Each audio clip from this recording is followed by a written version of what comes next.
বাংলাদেশে একটি গবেষণা বলছে এদেশে মসজিদের সংখ্যা 4 লাখেরও বেশি।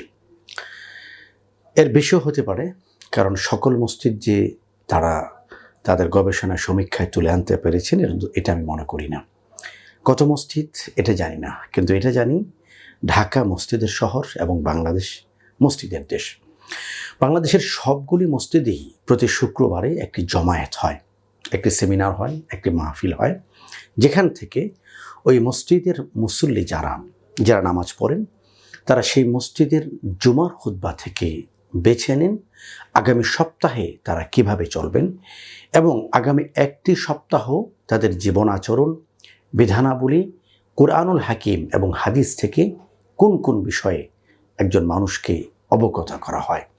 বিশেষ করে ব্যক্তি জীবন, সামাজিক জীবন এবং সাংসারিক জীবন সকল পর্যায়ে ইসলাম, কোরআন ও সুন্নাহের কী দিক নির্দেশনা আছে এটি জানতে পারেন এই জুমার খুতবা থেকে। একটি ছোট্ট মসজিদের খতিব হিসেবে অনেক দিন থেকেই আমি নিজেও এই পেরেশানিতে থাকি। এই জুমায় কি বর্ণনা করব, এই জুমায় কোন বিষয়ে আলোচনা করব এবং এই জুমার বয়ান কোন সাবজেক্টের উপর হবে। বাংলাদেশের যে সকল ওলামায়ে কেরাম আছেন, আইমাই মাসাজিদ আছেন, খুতাবা আছেন, যারা জুমার দায়িত্বে আছেন, সকল আলেমরাই প্রতি সোমবার থেকে তাদের চিন্তা বেড়ে যায়, একটি প্ল্যান করতে থাকেন এই সপ্তাহে কোন বিষয়টি নিয়ে কথা বলবো। এই কারণে দেখা যায় যে সমস্ত বন্ধুরা কোনো রকমের চিন্তা, গবেষণা অথবা পরিকল্পনা ছাড়াই জুমার খুতবা প্রদান করেন, তাদের খুতবা কিন্তু ততটা হৃদয়গ্রাহী হয় না যতটা জনপ্রিয় হন ওই সমস্ত আলোচক যারা নিয়মিত কোনো একটি নির্ধারিত বিষয়ে অর্থাৎ সুচিন্তা করে জুমার খুতবা প্রদান করে থাকেন।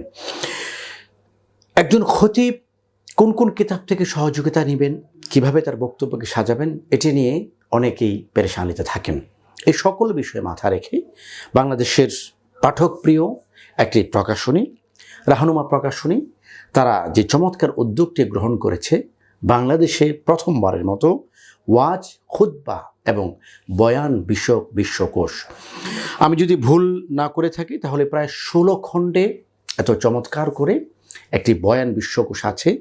সেখানে একেবারে ওযু থেকে নিয়ে জানাজা পর্যন্ত, একেবারে পানি থেকে নিয়ে মহাকাশ পর্যন্ত সকল বিষয়ে চমৎকার আলোচনা, কোরআন, হাদিস এবং বিভিন্ন ঘটনার উদ্ধৃতি দিয়ে সজ্জিত করা হয়েছে।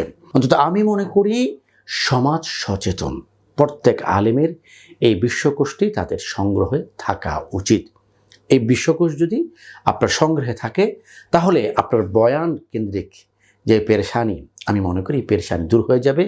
এখানের এই চমৎকার আলোচনাগুলি আমাদের ইমাম খতিব সাহেবগণ যদি তাদের নিজেদের মতো করে উপস্থাপন করেন তাহলে তিনি হবেন আগামী দিনের একজন আলোচিত আলেম, একজন চমৎকার খতিব এবং প্রাঞ্জল ভাষায় বর্ণনাকারী একজন জনপ্রিয় বক্তা।